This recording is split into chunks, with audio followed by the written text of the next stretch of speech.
Welcome to the Scaringi Law Lunch Break. This is the time of day when you can learn something about the law while you enjoy your lunch. America has experienced a significant increase in economic growth and development. The second quarter gross domestic product increased by over 4%. With the economy expanding, I'm hearing from more and more individuals who wish to start their own business to take part in this economic resurgence. But before you do anything, you should talk to a business attorney.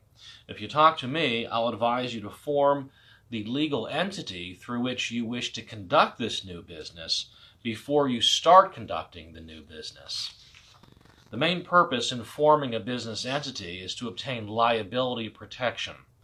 Without forming a business entity through the state, you are a sole proprietor.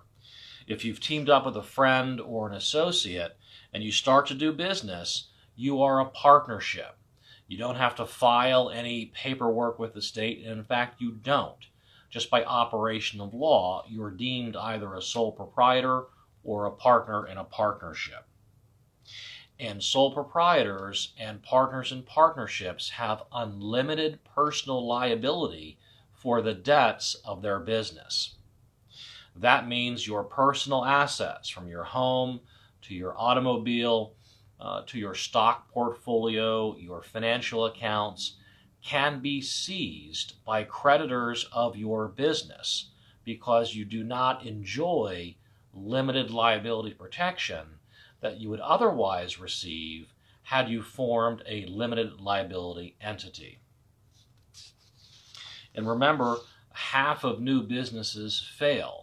And businesses fail because they can't pay their debts.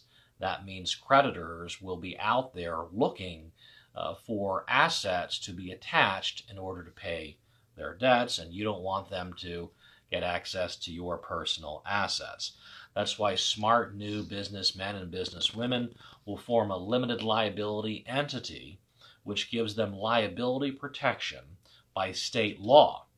And then they conduct their business through that limited liability entity. And this protects these business owners from being personally responsible for the debts of their business.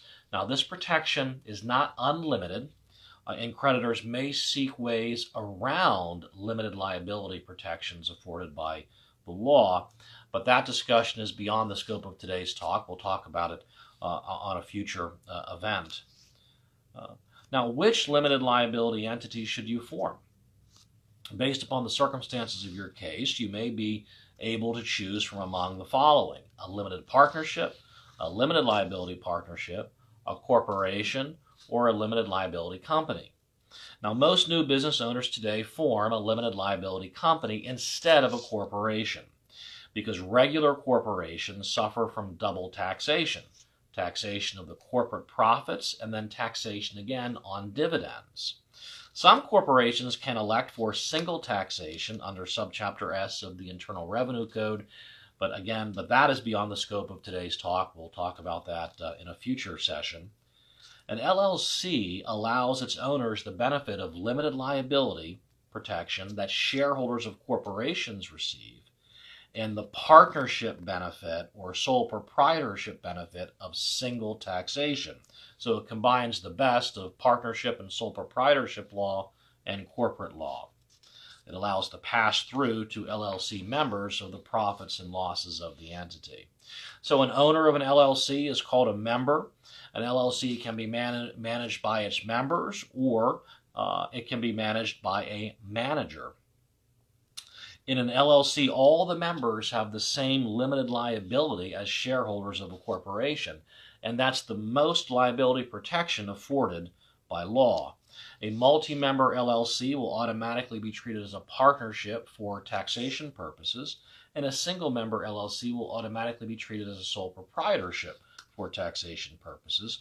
Thus, owners will receive the significant benefit of pass-through tax treatment if they elect to form an LLC.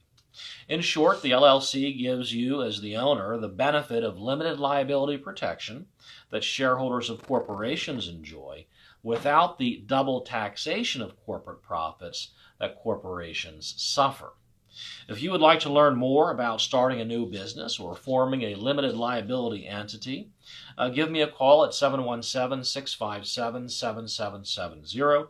Well, that's about all the time we have today for Scaringi Law's lunch break. I hope you've enjoyed something about how to start a new business and which entity to use as you conduct your business.